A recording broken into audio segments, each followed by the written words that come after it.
YouTube? It's your girl DeeDee. Welcome and welcome back to the channel. So I am back with a reaction video. Now this one comes from this Duke Lacrosse situation that happened back in 2006. So a woman by the name of Crystal Mangum falsely accused 3 Duke men's lacrosse players of rape in 2006. She admitted that she lied and she asked for forgiveness from the 3 lacrosse players who are named David Evans, Colin Finnerty, and Reed Seligmans. So she claimed in 2006 that these 3 men raped her, but now she's saying it was all a lie.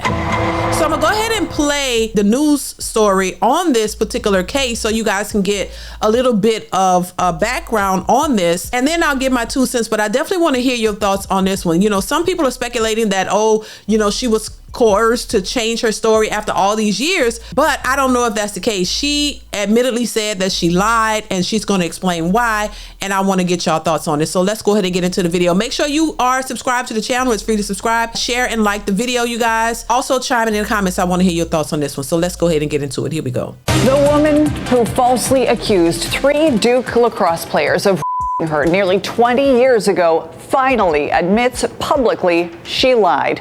Thanks for joining us here. I'm Ashley Rowe. This story dates back to 2006. It took many twists and turns, getting national attention.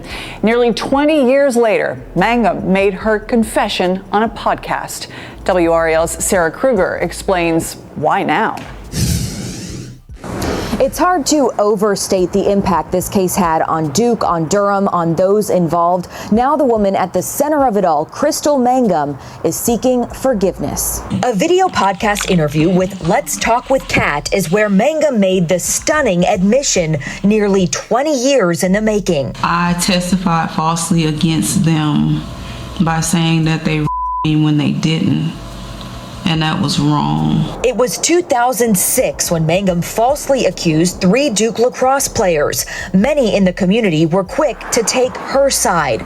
Charges against the 3 men were ultimately dropped by now Governor, then State Attorney General Roy Cooper, who is now reacting to the latest revelation. Now, before we proceed, to be just bluntly honest, this is stories that we see quite often. Most of the women who lie about these allegations don't come forward and, you know, and tell the truth. Some have, but the majority of them don't come out and tell the truth. And then the person that they accuse end up losing their livelihood. We've seen this happen with athletes and just regular men in general, lose their livelihood, lose their jobs, lose their careers because of these types of allegations. And just to find out 15, 20 years later that it was all a lie, it was made up. It is not because that person told the truth, it's because they had to fight to get the case reopened and get new evidence to prove, or somebody else came forward. And I mean, I've seen cases where the actual person somebody did do something, but they got the wrong one because the wrong person was accused. It's just a lot of these stories that, you know, people don't really talk about, where men have been accused of these heinous crimes and lost their lives, went to jail, when it was all in fact a big lie. So, you know, this is why I say you have to get the evidence. You can't just jump to conclusions. You don't want to, you know, you're supposed to be innocent until proven guilty for a reason, because you need to get evidence to prove the case. You just don't believe people just because they say it's the truth when we know people lie. This is crazy, but let's continue. It was important for me to take that case from the local prosecutor, do an investigation to find the real truth.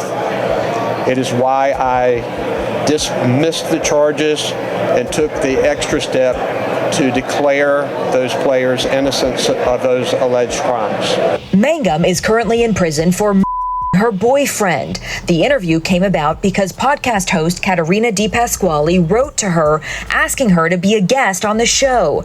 This is the letter Mangum sent back, provided to us by DePasquale.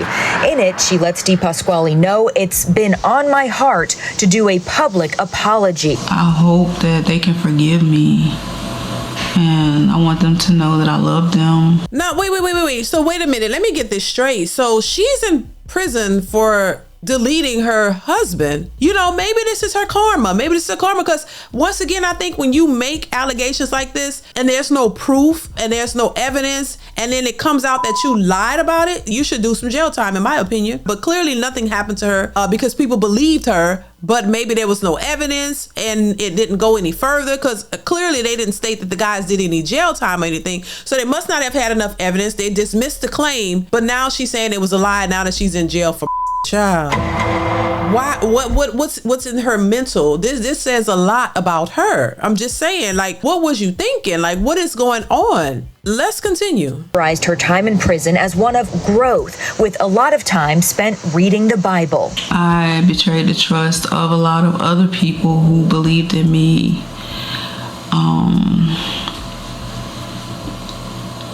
And made up a story that wasn't true because I wanted validation from people and not from God. And that was wrong. Mangum's release from prison is scheduled for about a year from now in early 2026. Oh, baby, what do you guys think of this story? I thought this was very interesting. So she's in jail for deleting her husband, and all of this comes out. The truth, she tells a truth that she lied on those guys years ago. And now she wants forgiveness, and, you know, because she, you know, betrayed their trust and other people's trust in her, and she wanted some type of validation. I mean, listen, I'm glad that their names are cleared.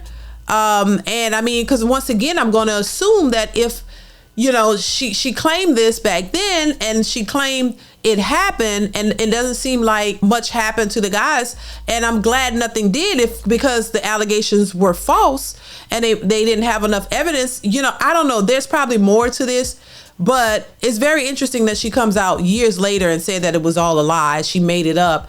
It's crazy to me. And I like I said, I really don't think anybody should be lying on anybody. If something happened to you, then it happened. Report it.